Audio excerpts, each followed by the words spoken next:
तो आदाब, नमस्कार, गुड इवनिंग, सत श्री अकाल। एक बार फिर आप तमाम लोगों का स्वागत है क्राइम तक की कहानी के इस एपिसोड में। उम्मीद है पूरी फैमिली अच्छी होगी। कल चूँकि मैं ट्रैवल कर रहा था और कहानी रिकॉर्ड कर चुका था, तो इसलिए कल कहानी वो सुना नहीं पाया जो एक ऐतिहासिक फैसला आया था। एक साथ देश में पहली बार 38 लोगों को फांसी की सज़ा। अभी तक का रिकॉर्ड 4 लोगों का है। एक साथ 4 लोगों को ही फांसी दी गई है और इससे ज़्यादा एक साथ लोगों को फांसी नहीं दी गई, और वो भी 2020 यानी 2020 में निर्भया के जो 4 गुनहगार थे।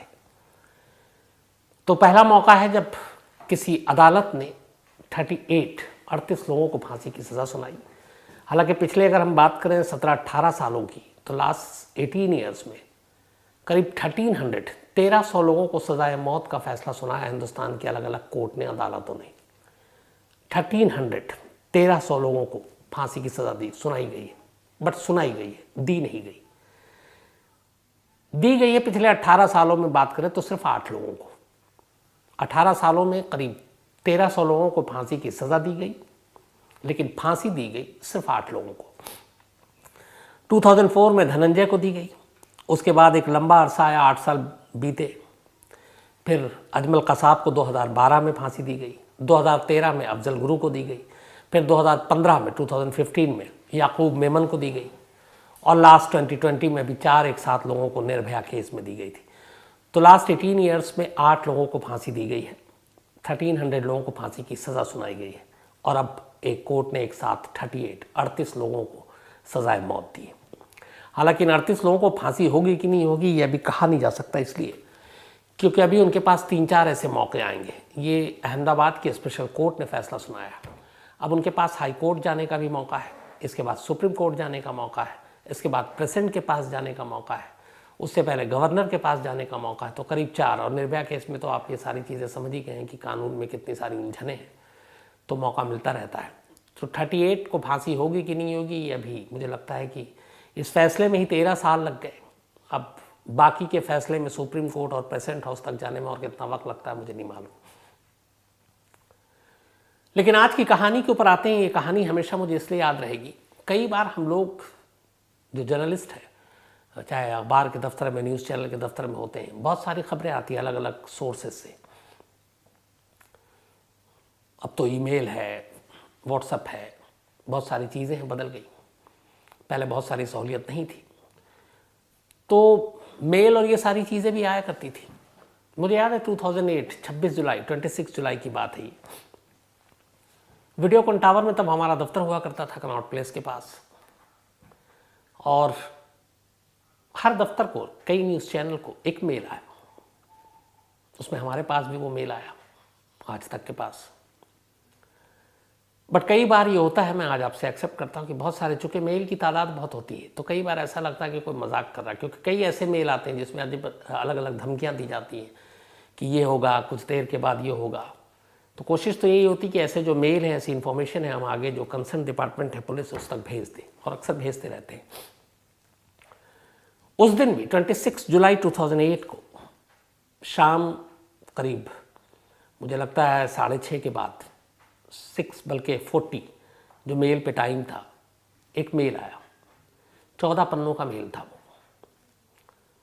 और ये मेल जो नीचे था वो ये था इंडियन मुजाहिदीन। तब इंडियन मुजाहिदीन पूरी तरह से एक्टिव था। इस मेल में जो लिखा हुआ था वो कुछ उसके आपके, मैं टेक्स्ट आपको पढ़ाता हूँ, जो 26 जुलाई 2008 शाम 6:40 के करीब ये मेल आया। कई ऐसे न्यूज़ चैनल को ये मेल आए, कुछ अखबार के दफ्तर को भी आया। इस मेल में लिखा था, सिर्फ 5 मिनट इंतज़ार करो, सिर्फ 5 मिनट इंतज़ार करो गुजरात का बदला लेने के लिए। अब गुजरात का मतलब यहाँ पे वही गोधरा राइट्स की बात हो रही थी। मेल में आगे लिखा था कि in the name of Allah Indian Mujahideen strike again. अल्लाह के नाम पर इंडियन मुजाहिदीन एक बार फिर हमला करेगा। Do whatever you can, जो तुम्हें करना है कर लो। Within 5 minutes from now feel the terror of death. अगले 5 मिनट में तुम्हें मौत की दहशत दिखाई देगी। और इसके बाद और भी बहुत सारी चीज़ें लिखी हुई थी। फिर मेल में मैंने कहा ना 14 पन्नों का मेल था, कुछ और चीज़ें लिखी थी जैसे उसमें महाराष्ट्र के सीएम उस वक्त विलास राव देशमुख थे और आर पाटिल थे वहाँ के होम मिनिस्टर, उनको भी मेंशन करके लिखा हुआ था कि 11 जुलाई 2006, आपको याद होगा मुंबई में सीरियल ब्लास्ट हुए थे ट्रेन में। तो इस मेल में लिखा था, we wonder at your memory, मुझे तुम्हारी याददाश्त पे हैरत होती है। Have you forgotten the evening of 11 July 2006 so quickly and so easily. आप लोग 11 जुलाई 2006 की वो शाम इतनी जल्दी और इतनी आसानी से भूल गए। इस मेल में एक और धमकी थी मुकेश अंबानी के लिए, और उस वक्त जो एंटीलिया था मुकेश अंबानी का घर, जिसके बाहर अभी आपको याद होगा जो बॉम्ब रखने की खबरें थी, तो तब बन रहा था। और इस मेल में बाकायदा उस एंटीलिया के बारे में भी धमकी दी गई थी और लिखा था, think twice before building a citadel on land in Mumbai that belongs to the Waqf board. मतलब इस एंटीलिया को बनाने से पहले 2 बार सोचना, क्योंकि ये जो है ज़मीन जिस पे तुम एंटीलिया बना रहे हो ये वक्फ बोर्ड की ज़मीन है। इसके बाद इसमें आगे लिखा था कि अगर तुमने ऐसा किया तो ये तुम्हारे लिए खौफनाक यादें होंगी और फिर अंजाम भुगतने के लिए तैयार रहना जिसे तुम भूल नहीं पाओगे। तो मुंबई सीरियल ब्लास्ट का भी इस मेल में जिक्र, मुकेश अंबानी को भी धमकी, और मुंबई फिल्म इंडस्ट्री में अपने बॉलीवुड में काम करने वाले जो बड़े मुस्लिम एक्टर थे उनके नाम पे भी एक फरमान और चेतावनी थी। मेल में बाकायदा लिखा था कि ये इस्लाम के खिलाफ है, तुम लोग फिल्मों में एक्टिंग करना नाच गाना बंद करो।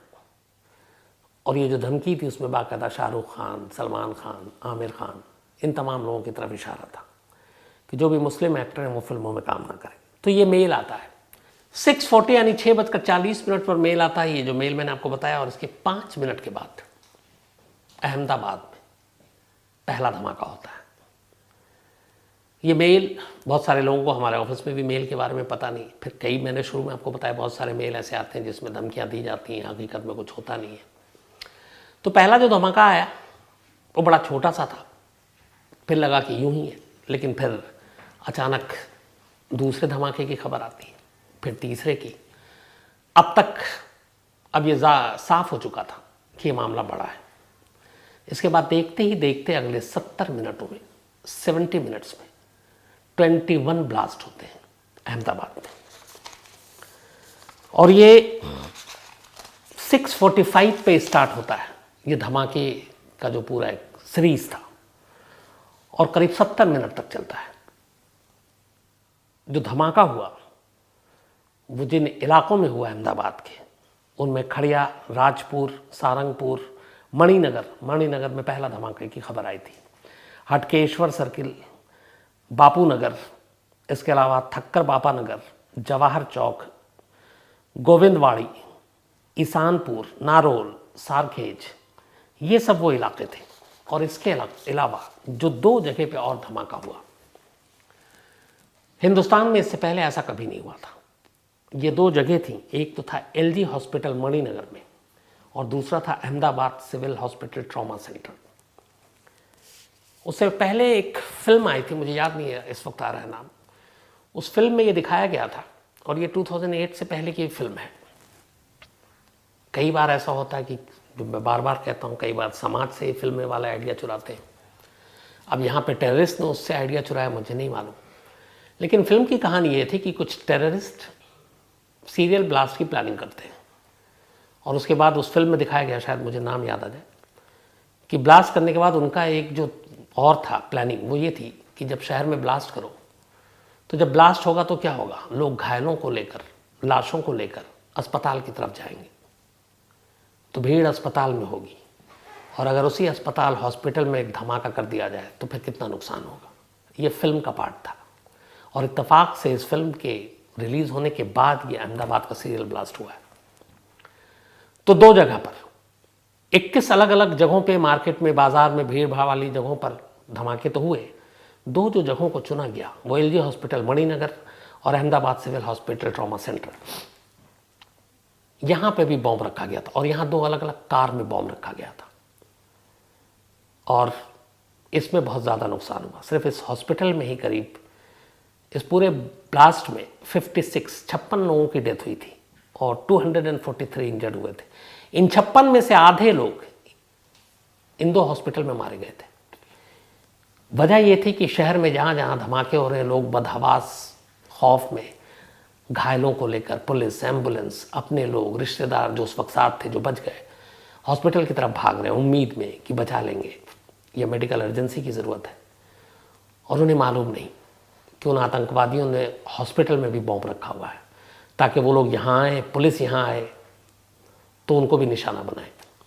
तो 2 हॉस्पिटल में भी धमाके हुए, 56 लोग मारे गए थे। हॉस्पिटल के अलावा जो बाकी बाज़ारों में अलग अलग जगहों पे बॉम्ब रखे गए थे, उसमें बड़ा तरीका दूसरा इस्तेमाल किया गया था जो उससे पहले जयपुर में भी ब्लास्ट में हुआ था। वो ये था कि उन्होंने टिफ़िन के अंदर बॉम्ब प्लांट किया और टिफ़िन को साइकिल पर रखा, और ये सारे साइकिल उन्होंने शहर के ही सेकेंड हैंड पुरानी साइकिलें खरीदी थी अलग अलग इलाकों से ताकि शक ना हो, और उन साइकिलों पर टिफ़िन बॉम्ब रखा और उन बॉम्ब को लेकर भीड़ भाड़ वाली जगहों पर छोड़ दिया। 70 मिनट में 21 धमाकों से अहमदाबाद दहल चुका था। उस वक्त नरेंद्र मोदी गुजरात के चीफ मिनिस्टर थे, मनमोहन सिंह प्राइम मिनिस्टर थे। खबर बड़ी थी और इससे पहले और भी टेररिस्ट अटैक हो चुके थे, बेंगलोर में हो चुका था, जयपुर में हो चुका था। तो अब इसकी जांच शुरू होती है। अभी तक कुछ पता नहीं क्या है, किसने किया, कैसे हुआ, लेकिन फिर इसकी अब जांच दी जाती है और पता कराया जाता है कि आखिर इसके पीछे है कौन लोग और किसने ये धमाके किए। शुरू के 2 दिन तक कुछ पता नहीं चलता कि इन धमाकों के पीछे किन के तार हैं। एक ईमेल था इंडियन मुजाहिदीन का, लेकिन उसके बलबूते पे अब बाकी सारी चीज़ें नहीं कह सकते थे। अभय चुदासमा जी एक IPS अफसर, उस वक्त इनको इस केस की जांच सौंपी गई। तेज तर्रार ऑफिसर, सर्विलांस और इन चीज़ों में भी माहिर।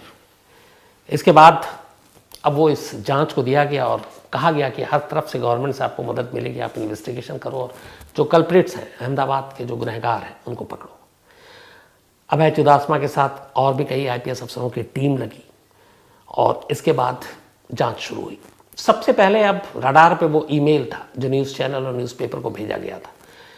इस ईमेल को खंगाला गया, इसकी जांच की गई, इसके IP एड्रेस को खंगाला गया तो पता चला कि एक US सिटीजन है जो नवी मुंबई में रह रहा है और उसका नाम है केन हेउड। उसके IP एड्रेस से ये ईमेल जनरेट किया गया था और तमाम अखबारों और न्यूज़ चैनल को भेजा गया। गुजरात पुलिस की टीम मुंबई पुलिस की मदद से फ़ौरन नवी मुंबई पहुंचती है, इस घर पे पहुंचती है जहां से ये IP एड्रेस जनरेट हुआ था। केन हेउड से बात करती है लेकिन कोई कामयाबी नहीं मिलती क्योंकि ईमेल जिन लोगों ने किया केन हेउड ने नहीं किया था और उसे पता भी नहीं था। तो असली जो गुनहगार थे वो ट्रेस नहीं हो पा रहे थे। जांच जारी थी। गुजरात पुलिस ने अपने तमाम मुखबरों को लगा रखा था। मुखबिर बड़े काम के होते हैं। अभय चुदासमा की एक बहुत अच्छी मुखबरों की पूरी टीम है। जांच चलती रही, 2 हफ्ते बीत गए, अभी तक कोई गिरफ्तारी नहीं हुई थी। 2 वीक के बाद अभय चुदासमा के पास एक उनका अपना मुखबिर कॉल करता है और वो कहता है कि मैंने एक रेड एंड वाइट कलर की कार जो कि अहमदाबाद ब्लास्ट में यूज़ हुआ था उसको भरूच में देखा है। ये सुनते ही अभय चुदासमा की टीम फ़ौरन अहमदाबाद से भरूच के लिए कूच करती है। उस कार जो मुखबिर ने बताया उसके ऊपर उसकी नज़र थी। भरूच पहुंचने के बाद उस कार को फॉलो करते हैं, देखते हैं वो कार एक घर के बाहर जाकर रुकती है, उस घर के अंदर जाया जाता है। अब वहाँ पूछताछ होती है, पहली कामयाबी मिलती है। पता चला कुछ लोग, कुछ नौजवान अलग अलग शहरों से यहाँ आकर किराए पे कुछ दिनों से रह रहे थे, लेकिन उस वक्त उनमें से कोई नहीं था। घर का ओनर था, उससे पूछताछ हुई। घर का ओनर बेकसूर था क्योंकि जो किराए पर रहने के लिए आए थे उन्होंने उनको सच नहीं बताया था। लेकिन वहाँ से हाथ तो कोई नहीं आया, पर एक नंबर मिला। जो लोग ठहरे हुए थे उनमें से एक का मोबाइल नंबर, और ये एक पहली कामयाबी थी गुजरात पुलिस के लिए। इस नंबर के ज़रिए अब पुलिस उन लोगों तक पहुंच सकती थी जिनका हाथ डायरेक्ट गुजरात के ब्लास्ट में था।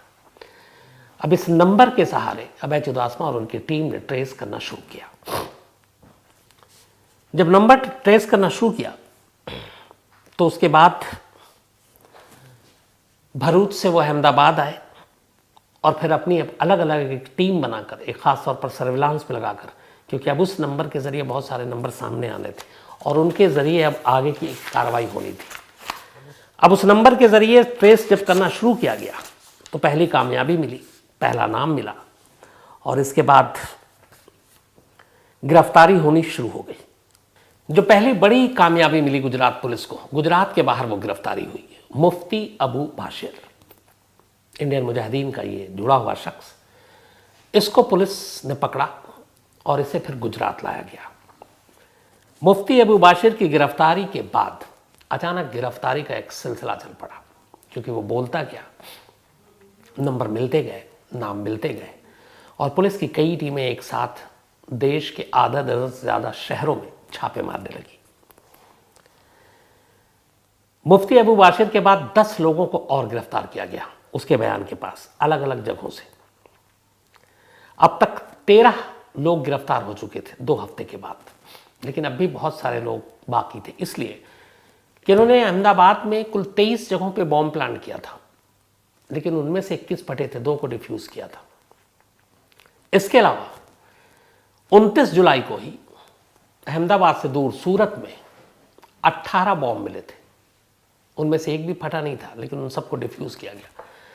पेड़ों पे, डिवाइडर पे, दुकानों में, शटर पे, छतों पे, गाड़ियों में ऐसे ऐसे बॉम्ब को टांगा गया था, रखा गया था कि जैसे पूरे शहर को उड़ाना हो। लेकिन उससे पहले कि ये बॉम्ब ब्लास्ट होता, सूरत में 18 जगहों पर से इन बॉम्ब को बरामद किया गया, इन्हें डिफ्यूज़ किया गया, वरना आप अंदाज़ा लगा सकते हैं कि तस्वीर क्या होती। शुक्र है ऊपर वाले का कि इनमें से कोई भी धमाका हुआ नहीं, और वक्त रहते एजेंसियों ने इन बॉम्ब को डिफ्यूज़ कर दिया। तो सूरत में 18 जगहों पर, 21 जगहों पर अहमदाबाद में, इसका मतलब है टीम बड़ी थी। फिर पता ये भी चला कि ब्लास्ट के बाद उनमें से बहुत सारे लड़के दिल्ली लौट आए थे, कुछ मध्य प्रदेश चले गए थे, कुछ राजस्थान चले गए थे, कुछ बिहार चले गए थे। अब ऐसे में इन सबको पकड़ना था। खैर, अब गिरफ्तारी का सिलसिला चलता रहा, और अगले 2 दिनों में फिर 13 से ये गिरफ्तारी 30 तक पहुंची। फिर उन 30 के जरिए और पूछताछ हुई, तो अहमदाबाद क्राइम ब्रांच के हाथ में जो गिरफ्तारियां उसके अगले कुछ दिनों में आई, वो टोटल बैठी 78। अहमदाबाद और सूरत में जो बॉम्ब प्लांट किया गया, जो बॉम्ब को बनाया गया, कारों में रखा गया, साइकिल पर रखा गया, टिफिन बॉम्ब को बॉम्ब बनाया गया, इन सारे कामों में, इसकी प्लानिंग में, ट्रांसपोर्टेशन में, प्लांट करने में 78 लोगों ने अपना रोल प्ले किया था। 78।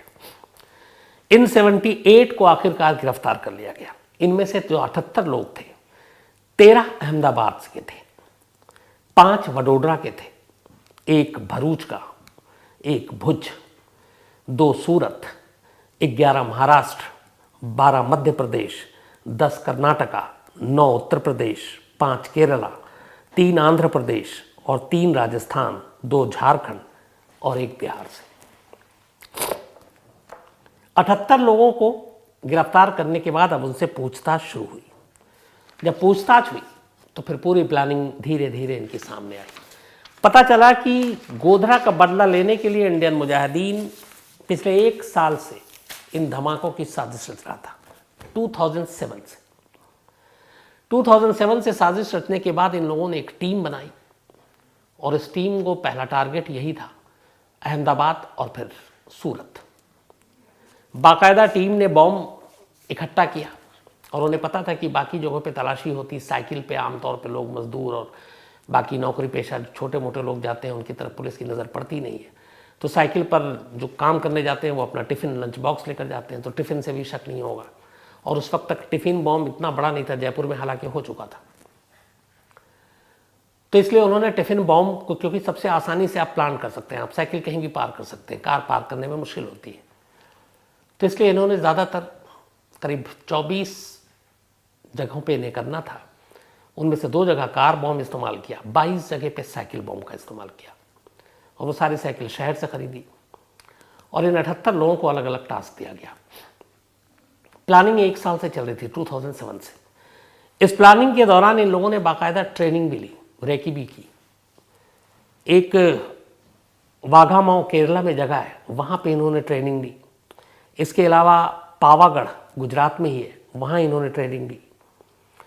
और जो मुफ्ती सबसे पहले पकड़ा गया, वो बाकायदा गुजरात के, अहमदाबाद के अलग अलग शहरों के दौरे करता रहता था, ताकि वो देख सके कि कहाँ पे क्या कुछ हुआ है। 2008 में पावागढ़ जो वडोदरा से 50 किलोमीटर दूर है, जनवरी 2008 में वहाँ पे भी इन लोगों ने ट्रेनिंग ली, बल्कि कई ब्लास्ट भी किए ताकि सब कुछ काम सही से हो जाए।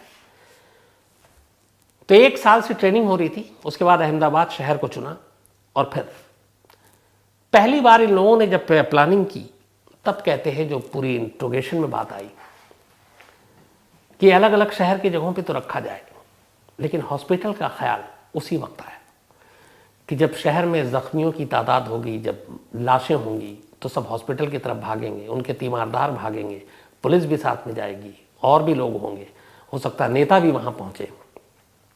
ऐसे वक्त में अगर हॉस्पिटल को निशाना बनाया जाए तो, और इन्होंने टाइमिंग उसी हिसाब से चुना था। शहर के अलग अलग हिस्सों में इन्होंने पहले धमाके किए, हॉस्पिटल में सबसे लास्ट में धमाके कर रहे थे। क्यों? जब धमाका होगा, घायल होंगे, तभी वो हॉस्पिटल की तरफ भागेंगे। तो इसलिए शुरुआत में इन्होंने हॉस्पिटल में धमाके नहीं किए थे। और यही वजह है कि जो 56 लोगों की मौत हुई अहमदाबाद धमाके में, उनमें से आधे के करीब मौत हॉस्पिटल में हुई थी, क्योंकि बेचारे सब इलाज और ज़िंदगी बचाने के लिए वहाँ भागे थे। तो इनकी सारी प्लानिंग और सारी चीज़ें सामने आ गई। अब जहाँ जहाँ से इन्होंने एक्सप्लोसिव लिया वो भी सामने आया। उसके बाद अब मुकदमा शुरू हुआ, अदालत में ये मुकदमा चला। करीब 13 साल हो गए। इस दौरान में 1163 विटनेस, 1163 गवाह अदालत में पेश हुए। दिसंबर 2009 से इसकी सुनवाई शुरू हुई थी। 2008 26 जुलाई को यह धमाके हुए थे और 2009 में पहली बार इसकी कोर्ट में सुनवाई शुरू हुई थी। 35 अलग अलग FIR दर्ज किए गए थे इन धमाकों के सिलसिले में। कुल 78 लोगों को पकड़ा गया था। से इनमें 78 ही अक्यूज थे, 78 आरोपी थे इन धमाकों के लिए। लेकिन इनमें से एक अप्रूवर बन गया, यानी सरकारी गवाह, तो उसे माफ़ कर दिया गया। अप्रूवर बनाना ज़रूरी था ताकि कोर्ट में केस को मजबूती से रख सके। तो एक को बरी कर दिया गया, वो सरकारी गवाह बन गया, उसने बाकी सारे सबूत दिए। 77 बाकी लोगों के ऊपर मुकदमा चला, करीब 12 साल तक मुकदमा चला। 8 फरवरी इसी महीने, 11 दिन पहले, जो स्पेशल कोर्ट है, जो उस कोर्ट के जज हैं मिस्टर अंबालाल पटेल, उन्होंने अपना फैसला पहले उस दिन सुनाया था। इन 77 में उन्होंने 49 को कल्प्रिट यानी दोषी माना 8 फरवरी को, और 49 को दोषी माना, और जबकि बाकी लोगों को करीब 28 को 77 में से बरी कर दिया क्योंकि सबूत नहीं थे। तो 77 में 49 अक्यूज पाए गए, 28 बरी हो गए। 8 फरवरी को यह फैसला आया। अब सज़ा का ऐलान कल होना था, यानी कि 18 फरवरी को, और कल जज अंबालाल ने अपना फैसला सुनाया। इन 49 में 38 को फांसी की सज़ा दी और 11 को लाइफ इम्प्रिजमेंट, उम्र कैद। उम्र कैद मतलब जब तक उनकी उम्र है अब वो जेल में रहेंगे। अब इन 38 के पास विकल्प ये है कि इस फैसले के बाद वो हाई कोर्ट जाए, फिर सुप्रीम कोर्ट जाए, फिर राष्ट्रपति के पास जाए। लेकिन अफसोस की बात एक है, 13 साल लग जाते हैं इतने बड़े धमाके, इतने लोगों की जान लेने के लिए, इतनी बड़ी साजिश फैसला सुनाने में लोअर कोर्ट को। और अब भी ये पता नहीं है कि कब इन गुनहगारों को उनके किए की सज़ा मिलेगी, कब फांसी पे लटकेंगे, क्योंकि अभी भी कानूनी लड़ाई लंबी है। मुझे लगता है आगे अगले 5 साल तो मुझे बिल्कुल भी नहीं उम्मीद है, बल्कि ये 10 साल भी हो सकता है। तो 13, 10, 23 हो जाएंगे। इतने संगीन अपराधों के लिए, इतनी संगीन वारदातों के लिए भी इतना अगर वक्त अदालत में लगे तो फिर मुझे लगता है कि जो इंसाफ है वो इंसाफ कहाँ हुआ। इन 2008 के धमाकों में जिन लोगों ने अपनी जान गंवाई, उनके रिश्तेदारों से, उनके अपनों से पूछिए तो उन्हें क्या लगेगा 13 साल के बाद। अब भी उन्हें मालूम है कि ये तो एक फैसला है, अभी तो लड़ाई लंबी है कानूनी, तो उनके दिल पे क्या बीतती है। हमें लगता है कि जो ऐसी चीज़ें हैं जो देश को झकझोर कर रख देती हैं, देश के इतिहास में इतने एक साथ ब्लास्ट कभी नहीं हुए थे जो अहमदाबाद में हुआ, 22 कभी नहीं हुए। ये अपने हिंदुस्तान के इतिहास का सबसे बड़ा सीरियल ब्लास्ट है। बट ऐसे संगीन, ऐसे सीरियस मामलों में भी इतनी सुस्त रफ्तारी से अगर फैसले आएंगे तो फिर लोगों का भरोसा भी टूटता है और गुस्सा भी बढ़ता है। फिर बात वही आ जाती है बहुत सारे लोग कहते हैं इनकाउंटर ही सही रास्ता है और बाकी चीज़ें, हालांकि मैं इसके खिलाफ हूँ। मुझे लगता है कानून को अपने हिसाब से काम करना चाहिए, लेकिन मुझे लगता है कि अदालतों को भी अपना फैसले की स्पीड बढ़ानी चाहिए। इससे दो चीज़ें होंगी, लोगों को इंसाफ मिलेगा और जो टेररिस्ट हैं उनके दिलों में दहशत फैलेगी। जैसे अब यहाँ पे है जो 38 को भी फांसी की सज़ा मिली है। मुझे लगता है कि जब ये फांसी की सज़ा का ऐलान हुआ, हालांकि जब ये फैसला सुनाया जा रहा था तब ये सारे जो थे अलग अलग जेलों में बंद थे, तो वीडियो कॉन्फ्रेंसिंग के ज़रिए अपना फैसला सुन रहे थे। तो मुझे लगता है वो दहशत, वो डर इनके वक्त कल फैसला सुनाते वक्त या फैसला सुना होगा तो इनके मन में नहीं होगा। क्यों? उसकी एक वजह है, उन्हें अगर ये लगता है कि ये फैसला फांसी दे देंगे और उसके बाद एक टाइम मुकर्रर है कि अब इसके बाद हाई कोर्ट में इतना दिन और सुप्रीम कोर्ट में इतना दिन और प्रेसिडेंट के बाद मर्सी पिटीशन में इतना दिन, कुल मिला के काउंट कर ले 3 महीना, 5 महीना, 8 महीना, 9 महीना, 10 महीना, तब फिर वो गिनती गिनते कि हाँ मेरी ज़िंदगी के दिन इतने बचे। लेकिन अभी उनके अंदर जो मैं कह रहा हूँ कि नहीं खौफ और दहशत और डर आया होगा, उसकी वजह है उन्हें मालूम है अभी 13 साल तो यहाँ निकल गए, अभी हाई कोर्ट में जाएगा, अभी जजमेंट पढ़ा जाएगा, हाई कोर्ट के बाद सुप्रीम कोर्ट जाएंगे, सुप्रीम कोर्ट में भी 2-3 बार जाएंगे, फिर इसके बाद कुछ जजमेंट में कमियां निकालेंगे, फिर चैलेंज करेंगे, फिर उसके बाद गवर्नर है, फिर प्रेसिडेंट है, प्रेसिडेंट के पास भी अब तो ये है कि मर्सी पिटीशन खारिज हो गया तो फिर दोबारा भी अप्लाई कर सकते हैं। तो अभी वक्त है, अभी सांसें हैं, जी लेंगे, तो डरने की क्या ज़रूरत है। यहीं पे मुजरिमों के दिलों से दहशत कम हो जाती है। कानून सख्त हो, फैसला वक्त पर हो, तो शायद वो डरेंगे भी और ऐसी चीज़ों करने से बचेंगे भी। लेकिन अफसोस ये है कि हमारे यहाँ थोड़ा इंसाफ देरी से मिलता है। तो ये थी कहानी, देश के सबसे बड़े सीरियल ब्लास्ट की कहानी। अब अपना सिलसिला आज का वही, आज नूर सबा फरीद शेख, इनकी सालगिरह है, जन्मदिन है, हैप्पी बर्थडे नूर सबा जी। और ये फरीद शेख की वाइफ है, उन्होंने भेजा है। आयशा अंजुम का भी जन्मदिन है, हैप्पी बर्थडे आयशा। और फुजैल अंसारी उनकी वाइफ, उन्होंने भेजा है। मोनिका साने, इनका भी जन्मदिन है, हैप्पी बर्थडे मोनिका। और इनके भाई अमोल साने, उन्होंने भेजा है। दीपक तायड़े, इनका भी जन्मदिन है, तो हैप्पी बर्थडे दीपक। अभिषेक, इनका भी जन्मदिन है, तो हैप्पी बर्थडे अभिषेक। और इनके भाई मोनूलाल एन ने भेजा है, मोनूलाल एन अखिलेश ने। इसके अलावा ज्योति सलालिया, हैप्पी बर्थडे ज्योति। कुमार किसले ने भेजा है। श्रुति, इनका भी जन्मदिन है, हैप्पी बर्थडे श्रुति। और रवि शंकर कुमार, इनकी बहन है, ओस्लो से, नॉर्वे से भेजा है, तो हैप्पी बर्थडे श्रुति अगेन। अर्पित सोना, इनका भी जन्मदिन है, तो हैप्पी बर्थडे अर्पित। और ये अर्पित जो है जगदीशपुर छत्तीसगढ़ से हैं और उत्तर प्रधान ने भेजा है। इसके अलावा किरण जी का भी जन्मदिन है, तो हैप्पी बर्थडे किरण। और प्रहलाद सिंह ने भेजा है। अंजलि प्रभ जी का भी बर्थडे आज, तो हैप्पी बर्थडे अंजलि प्रभ जी। और मंदर प्रभ जी ने भेजा है, उनकी मम्मी है। अंश कुमार रॉय, इनका भी जन्मदिन है, तो हैप्पी बर्थडे अंश। इसके अलावा माला, हैप्पी बर्थडे माला। और विकास कुमार जी ने भेजा है, इनकी पत्नी है, हालांकि 20 को है इनका, तो कल संडे कहानी होती नहीं, तो आपको एडवांस में हैप्पी बर्थडे। इसके अलावा डॉक्टर पुष्पा राठौड़, इनका भी जन्मदिन है आज, तो happy birthday doctor Pushpa Rathore ji. Aman ने भेजा है। साथ में सतनाम कौर सैनी जी और सुखप्रीत सिंह सैनी साहब, इनकी एनिवर्सरी, तो आप दोनों को बहुत बहुत बधाई। परमिंदर सिंह जी ने भेजा है। इसके अलावा गोकुल केशरवानी और अंकिता केशरवानी, इनकी भी एनिवर्सरी, आप दोनों को भी बहुत बहुत बधाई। और मोहम्मद असद ने भेजा है प्रयागराज से। साथ ही नेहा एंड कमल पाल, इनकी भी एनिवर्सरी है, तो आप दोनों को भी बहुत बहुत बधाई। और मन्नत और वंशिका, इनके बच्चे, उन्होंने भेजा है, तो आप तमाम लोगों को बधाई। इसके अलावा द्रुपयाद दोबरिया है शायद, मैं नाम अगर भूल रहा हूँ, और अहमदाबाद ब्लास्ट की कहानी इन्होंने भी फरमाइश की थी। शबनम शेख हैं पुणे से, थैंक यू आपके मेल के लिए। रमेश चौहान हैं। इसके अलावा सबा फहद हैं कतर से। तूफ़ान है नेपाल से, नाम अच्छा है इनका।